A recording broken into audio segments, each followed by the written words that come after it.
Manhands Meatloaf, episode 9. At some point, we're going to stop saying the number. Am I going to stop saying the number, or am I going to keep going? I think we have to go till at least 10. And then we can do something different. Okay. Roman numerals, perhaps? 10 plus 1, X1. Roman numerals? Because the podcast is as important and as widely broadcast as the Super Bowl. How many episodes are in a season? Maybe we could do it that way. Depends if it's a full season, like 24. Or if it's a British season or American like season. Like 6, that's right. Yeah, if we were a British podcast, we'd already be done. This is season 4. All right. Season 4, episode 3. This would be the Christmas special. The Manhands Meatloaf.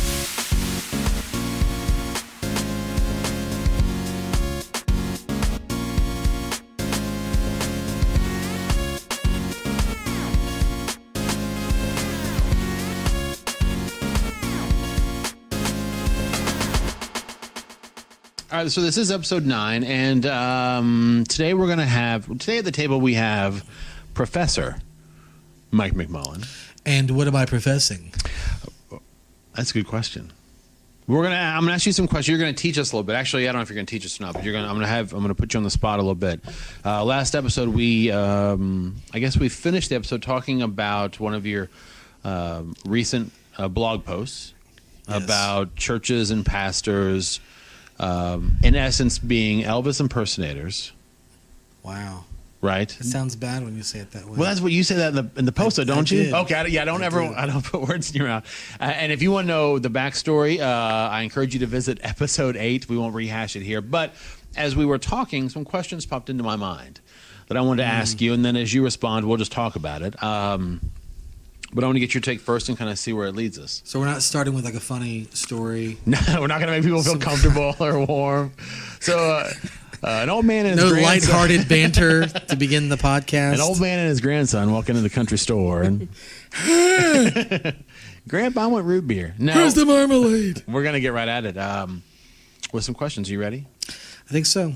Are you nervous? A little bit. Are you worried about what I'm going to ask you? Well, because you have the questions written on the little whiteboard in front of you, but I can't read the writing. That's right, yeah. I don't even know.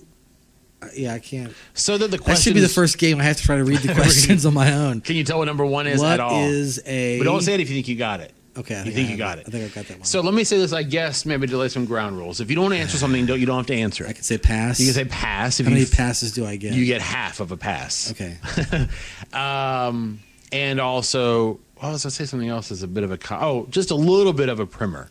So people don't feel like they're completely lost. We're talking about church culture, pastors, ministers, in terms of maybe executing the office or how they deal with their vocation or how they preach, whatever it may be. But I'm going to go a few different directions. I have 3 questions, and one of them has 2 parts. We'll see how this goes. You ready? Yeah. And the first one is a bit broad. Yeah. So take it whichever direction you want. But number 1, what is a pastor's job? Pass. No, I see the question. You were a pastor longer than me. Was I? I mean, I was a volunteer pastor for many years, but I was only fully paid staff for about 3.5 years. Oh, I was vocationally. And all the other years I was only like part-time or no time where I worked in church. So technically we should be asking you the question. No, here's why. I feel like... Because how long were you a pastor for? So I was in vocational ministry for about 10 years. Yeah. Youth pastor. Huh. Youth pastor, associate pastor, then pastor. Yes. A couple times. Here's the thing, though. I'm just going to be really honest. Yes, Pastor McClure? You're nicer than me. When it comes to this stuff. I think maybe we both are. I'll say this, maybe this is unfair. But I think both of us still frequently reflect on things we learned from our times in vocational ministry. Yeah. Is that fair to say? Sure. And I would say for me, and I'm not using this language, we touched on this something else last episode. I think I still am unpacking things that I either know I learned or didn't realize I had picked up from my time in ministry. Yeah. And I tend to be slightly more, I think I'm slightly more cynical than you. I think I am. Maybe so. And there might be, how would I say, maybe a bit of an edge. So I think if you get us started, it'll help. Okay. Well, I mean, the first thing that comes to mind, I guess I'd unpack it a couple ways. If you mean, what is a pastor's job in most evangelical churches? Sure. I mean, the pastor's job is to be in charge of everything. Okay. Well, let me stop. So you're answering now based on what you see happening or what your opinion is? Yes. What I see happening. Okay. Then I'm going to tell you what my opinion Gotcha. is. Okay. So I think what I see happening is the pastor's in charge of everything. That's right. So they, the term gets thrown there, the CEO of the church. Right, Or sure. they are, the manager or whatever you might.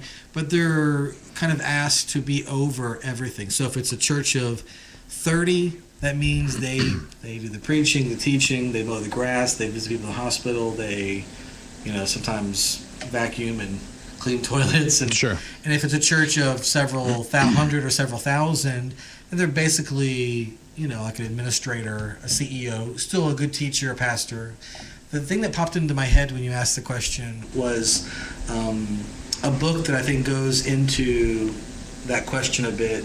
Written several years ago now, called The Shaping of Things to Come. Yes. By Michael Frost and Yeah. Alan Hirsch. And part of the book, they go into that, how pastors are asked to be the jack of all trades. Right. And, there are some people who are just really good at a lot of stuff. Right. But I think the reality is that not everyone is great at everything, And they take a look at the passage, I guess, from Ephesians where Paul's talking about that there are different types of ministers, and they'll look at the idea of the prophet, the apostle, the teacher, the pastor or shepherd, as they call them, and right. the evangelist. And they kind of unpack each of those things. And some of those terms, they have a little bit of baggage in certain charismatic circles and certain places where people have floated. But they really look at that in a different way, in a functional way, so that each church should have different things. And so in their paradigm, a pastor or a shepherd is in charge of caring for the people in the church, to provide pastoral care, counseling or visiting, etc. And then you have other people in the church to function as teachers, evangelists, administrators, those kinds of things. I think to your first point, by that I mean to say the part where the way things are now oftentimes, I think is a reflection of what has happened to church in a free market, consumer-driven society. In other words, parishioners, people in the church want to get their money's worth from their pastor, right? So they want a pastor who will do everything because you don't have a job, right? You don't. You work for an hour and a half a week, so you definitely should be mowing the church lawn. And they're a hired gun. That's right. That's right. You should be available for whatever we need because we make it to where you don't have to work. Right. Yeah, basically, this is all you do. So cynicism alert, by the way. But that's basically, I think that's why it is the way it is in so many churches. And I wonder if you thought of, this might be too narrow, but do you think of what the disciples said when they selected deacons about how we need to dedicate ourselves to prayer and the study of the word? Is that too narrow an understanding of what a pastor's first responsibility should be as their starting point for being sort of a shepherding presence in the life of a church?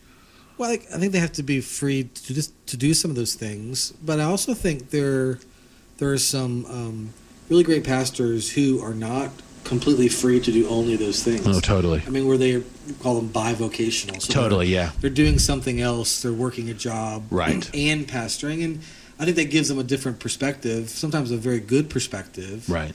And I wonder sometimes it doesn't. Because the church may know that they're also working outside of the church. Right. They think, well, maybe we should pitch in and help because, he or she is working a job just like we are. And so, you know what I mean? I do. The same scale as far as time.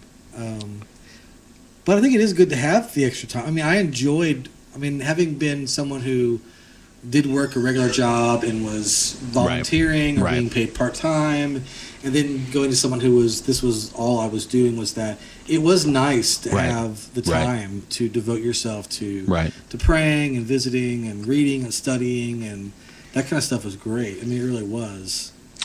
And I wonder too if both pastors and congregations have a hard time, particularly in our culture where we do like to quantify and qualify. If Jesus is the good shepherd who lays down his life for his flock, if we say that a pastor's job is to shepherd, is to lay down their lives or to give of themselves for what's best for their community, that it might be hard to list 5 things that a person has to do every week. In other words, it could look different for every congregation. It could look different day to day, right? And we have a hard time not being able to say, because if you look, I don't know if you've, I've looked at the church help wanted ads online, and they do get very, very specific. And sometimes it seems, how do you know exactly what your church community is going to need? What does shepherding look like? It's not always so sure. I mean, it's going to be different if you're whether you're in a city or a rural setting, or is it a church that's has an older congregation or a younger congregation, or is it, all those kinds of things will change. But I think a question that comes into my mind is, how many ministers do you have in your church? We often think of it just one. Right. But and I think that might not be a biblical way of looking at that. I mean, I think there should be more than one. Right. So a senior pastor, as we might call them, is simply one among many. Yeah. And, sure. And that makes it a different job too. So.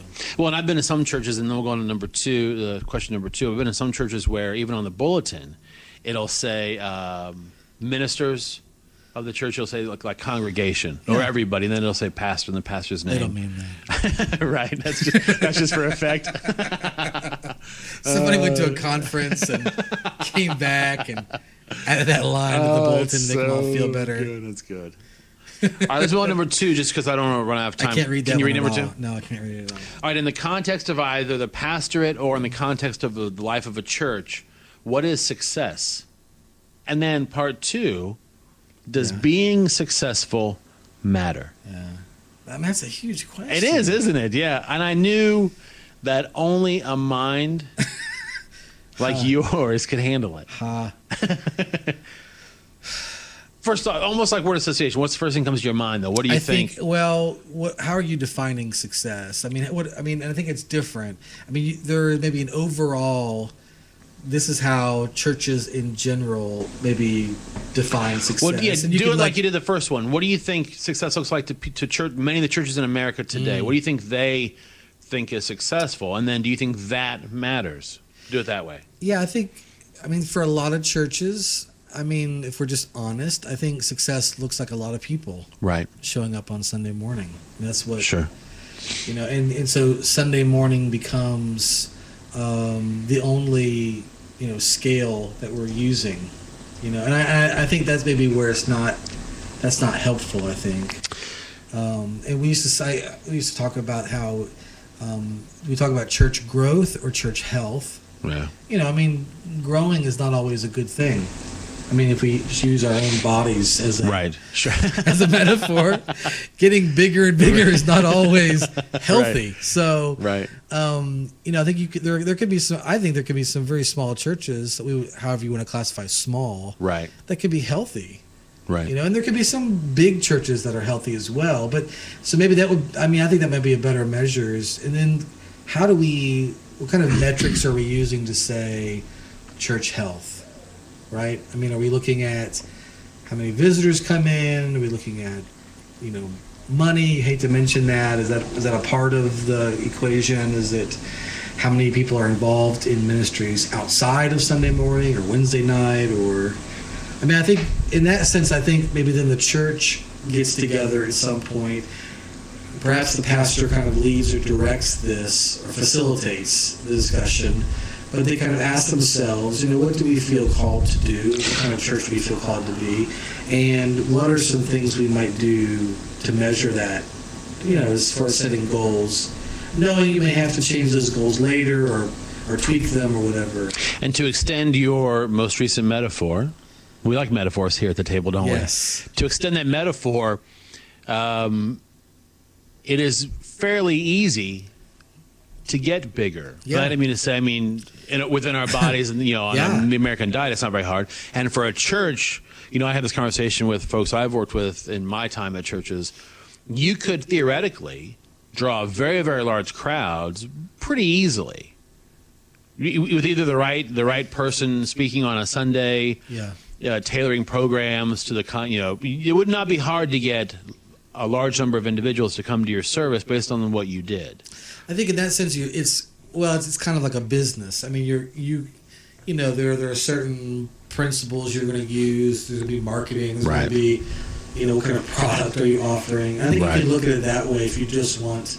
I mean, if you just want a bunch of people, you could just rent a bunch of buses and go pick people up. I mean, that probably is not what they have in mind. Right. Because those folks have to be brought in every week. But if you just wanted people, you could find people. Now, this question is, I want to tap into some of your training. I know this is something you probably have studied more than I would have. So genuinely, I want to know what you think or what you have learned in terms of the early church. Let's say first 2 centuries. Yeah. I think we all know and understand that churches met in homes most commonly. Is that accurate? I think so. I mean, early, but I think the earliest ones, but there are also many other places as well. So that leads to this question. So as the church grew, which we know that it did, how did those early churches handle growth? By that I mean to say, do you know or have you read or done any study on the idea of sister churches, planting churches? Do you know what I mean to say? Like if, let's say, a church was meeting in a home or in a local whatever it would have been, as more people came, would there be the thought, do you know or think, to start another group meeting closer where those people lived? Or... Yeah. Well, I wonder if, I'm not an expert on this, but the thing that comes to my mind is the idea of starting a church may be a term and a concept that might be foreign to them. Okay.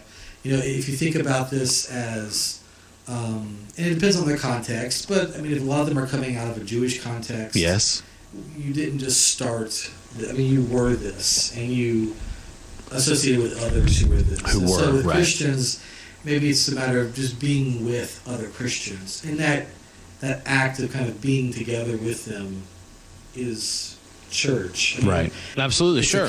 So, and I wonder if, within a city, you may have several groups that congregate or meet together, and as a whole, they function as the church. You just seem to get somewhat early on, the idea of deacons and then bishops and people who are overseeing, a city or a group of communities within a city. I just don't know that it would be looked at the same way we're thinking about it in that sense. And also in some areas, there would have been persecution. This happens pretty early as well. And so there's not going to be a mega church. That would not be in your interest to... Because at the time, government would have seen that as a threat. Sure. Absolutely, sure. I think about a mutual friend of ours who had been to China. Sure. Had been invited to a house church there. It was a very secret thing. Yeah. It wasn't like there were just... hundreds and thousands of people showing up. It was meant to not be large. That way it wouldn't draw too much attention, And so I think the growth there is seen not so much in how many folks, are we packing into this building, or how many folks can we count in this city as one of us, but it's a fascinating paradigm shift just listening to you talk about that, to think about going to a pastor in our country and saying, listen, this Sunday we are going to try not to draw attention to ourselves. Right? Can you, how many businesses would immediately go away if that's how, in the sense of, not in an anti-evangelistic sense, but in the sense of, we need to be, smart about this, sort of wise as serpents, gentle as doves, or whichever way it goes. But, if you had to say if seminary students had to be taught, listen, it is not about self-aggrandizement. It's about keeping things kind of low and subtle, because that discerning. You're going to have to be discerning about right. How radically would that change the way we approach leadership, teaching, preaching, even the form of our gatherings and community? That's fascinating, isn't it? Yeah. Yeah, I'm just sort of thinking. Go ahead. Yeah, I'm just thinking too. It's different. It's a different time, a different context. I think sometimes we get caught up in wanting to recreate this early church, that's right, New Testament church thing. If we could just get back to where they were. Right. But they had issues too. Yeah, totally. Which we see from the letters, Paul's letters. Sure. They have some of their own issues. I don't know that, if you could recreate exactly, the church in Jerusalem or Antioch or wherever, that would necessarily be the right thing for whatever context you're in. Maybe you look at some of the principles, right? And how does that get applied to, what you're doing? Does that make sense? It does make sense. I'm thinking now about, with the last few minutes we have, transitioning a little bit. You asked about success, does it matter, and stuff. I'd be curious, and I'll chime in here too, because I know I come from, I have some background. But and I'm being serious here, even though I don't know how many pastors and ministers will hear this, but what do you think you would say to pastors specifically about the idea of being successful and about the pressures they feel? Like, do you think of anything? Because I think of here's what I think. I think to myself that, and this is where I have to be careful, because I don't have anger or rage, but I have frustration. Yeah. That we have. I think that many churches, and maybe I should say in my experiences, to be fair, because I can't speak, but I think just observationally, it has happened that many individuals view the church, and by extension their pastor, as agents of or individuals who are called to help them sort of feel better and live better lives. Yeah. And I would, if I were talking to a young seminarian or a young guy or girl who's called to the ministry, whatever, I would say that those are things you can't do for someone else. You can't. There are things you can't do in someone else's life, so don't feel that at the start. Throw one more metaphor in there. You can please. You can lead a horse to water, but right. you can't make him drink. That's right. Yeah, I think something I thought of too is, I think, and this is not a question that I have the answer to because it's not that kind of a question, but would be to consider who you are comparing yourself with. Oh, that's good. Yeah, because. I mean, it's good to have role models and mentors and people who have influenced you. Yeah. But I think we have to be careful, like how we're comparing ourselves or who we're comparing ourselves with. Yeah. Because I think that can lead to a lot of disappointment and feelings of failure for a lot of ministers who they've compared themselves with this rock star minister, and there's just they don't have that same skill set. Yeah. As they find themselves lacking. And so I guess I would just think about, it's good to, with people, think of who are some good role models or people that you might, I guess the best role model is Jesus. Yes. I thought of this too just now. I would say this as well. And I would say that it'd be important to constantly be on guard and even work against the establishment of a cult of personality. Yes. And I've seen that, and I think, and how would I say this? I don't think that I ever operated from the center of a cult of personality, but I would say I'm fairly affable and pretty likable, and I think that I've been in experiences, I've been in church situations where I had to decide, did I want to maintain my likability, or did I want to actually tell the truth? Yeah. Right? And I think, if I'm being completely honest, I'm gonna just Uh-oh. But no, I think that's some of the hardest. Those are the hardest moments of my time in ministry. Yeah. Coming up to the point where I realized people were going to think less of me or like me less because I was about to tell the truth. You know what I mean to say? Yeah. And I think and again, I'm not comparing myself to Jesus at all, but I think about how, as the crowds amassed, I think, the week of his passion, he sort of constantly was saying things that made it hard for the crowds to stay around. His teachings, not that I ever did that, not some sort of weird, marketing strategy to make things really hard and whatever. But the idea of, this is what I think I believe, or as Oprah would say, what I know for sure, is that I think I would rather be honest and there be some integrity to the way I'm living my life and who I am than just to say what people want to hear so they'll like me. Yeah. I think there's a real temptation to, like you said, try to build some kind of a cult around your personality, to be like a celebrity pastor. Sure. And to be fair, that's the model that gets lifted up. I think so too. Go to a pastor's conference or a church conference, most often we lift up people.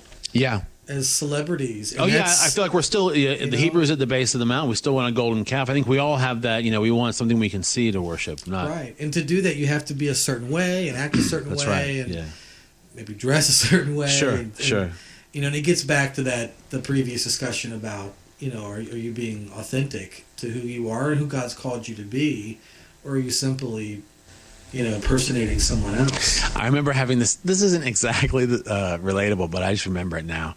I had a conversation with some leaders in one of the churches I pastored for 2 hours about how the church wanted me to stand at the back of the church and shake hands after I preached. Yes. Because I hadn't yet.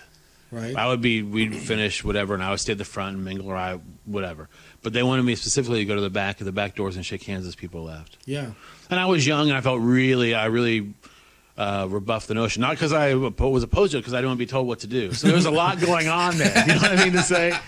So, and I think that, if anything, that highlights the fact that as a minister, you're still a human. You have lots of good and bad, and It also helps if you don't hate people to be a pastor, right? That's also yeah, I learned that the hard way. No, I don't hate it. I do love people. But yeah, I mean, for sure, it's funny. This is another conversation, but as someone who tends toward a certain type of introversion, I certainly do not like the idea of schmoozing after something as sort of sacred and wonderful as a gathering and prayer. But again, if we see the church community as something that has several ministers. That's right. Absolutely. That's right. Sure. Then it's okay if one of those ministers is not as extroverted as the others. That's right. Yeah. If there are others who are more extroverted, they do care about folks, and they're looking to make those kind of connections. It's okay to have one or two that are not. Well, and I'll go so far as to say, if we didn't look at Sundays as a concert for the pastor, and everything else was the opening act. I mean, you know what I mean to say, if it wasn't like, let's go Sunday and there's a bunch of preliminaries, which some people call them that, and then this one guy or girl speaks for an hour, and that's kind of the main focus of the thing, and then he's sort of the star of the show, or she is. I mean, I think community could look a different way too. And that comes back, and that may come back to, and I know this is certainly something you've given a lot of thought to, we can talk about later, the idea of community built on the breaking of bread, the idea of genuinely, coming to the table together, right? The Eucharist, et cetera, which I know is something you've devoted. That's a big topic. Yeah, you've devoted a lot of thought to, and I know you've big topic. Yeah, written some stuff on that. Yeah, the sense of equality that's brought to the community. That's exactly right. Sure, good stuff. So I guess we will have to put a pin in that one. And we didn't have the playful banter. Did we? Did we today? I think that we bring. Can we go back and enter some playful banter? We can edit back. Tell a story from when you were younger or something. You mean at the top of the show? I don't know. Somewhere it should be peppered in. We have playful banter. We do pepper it in. Okay. All of our banter is playful. even when it's super serious. Yeah. You did a good job. Thanks, Professor. Thank you, Pastor. Last question. Does the Bible say this, that God's... Oh, no. What does it say? God's calling us without repentance? Uh-oh. It doesn't go back. You can't take it back. Right? Is that... Do you believe in that? Yeah. Yeah. Yeah. Okay. Great. No backsies. It's on. Once it's on you, it's on you, right? It's on you. I do believe that. I think it looks different, though, as time passes. I hope it does, because... Oh, I think we evolve. I think people evolve... Sure. Not from monkeys, but I think we evolve as people. We evolve as ministers, as teachers, whatever profession. Hopefully you evolve and grow and mature and are perfected. We haven't done two. We haven't done a specific dedicated word association in the last 2 episodes. Does that mean you're thinking of one? I don't know if I can or not. Yeah? Do you have anything for me? Can you think of something real quick? Yeah, I think I can think of one. Okay, word association, go. The we. Huh. So my first thought was, we, how like in foreign languages there's first person, second person, or even in our language too, in English, first person plural. Like, how in other languages they use pronouns to... Yes. It's a very common aspect of language. Playful banter achieved. I said the we, like W-I-I. But I thought of the group. I thought of community. I was still there. I thought of the we. Oh, the we. Yeah, I like the we. But I don't... All we use it now is... Nintendos and pronouns are good. That's good. Follow us at Manhands Podcast. Visit our Facebook page, facebook.com, Manhands and Meatloaf. We have a YouTube page. You can link to it from either of those 2 places. Boy, that was good stuff right there. Yeah, I think we have first person plural in English, don't we? I think we do. I totally forgot that. He's Professor Mike. I'm Pastor Steve. Thanks for joining. We'll talk to you later.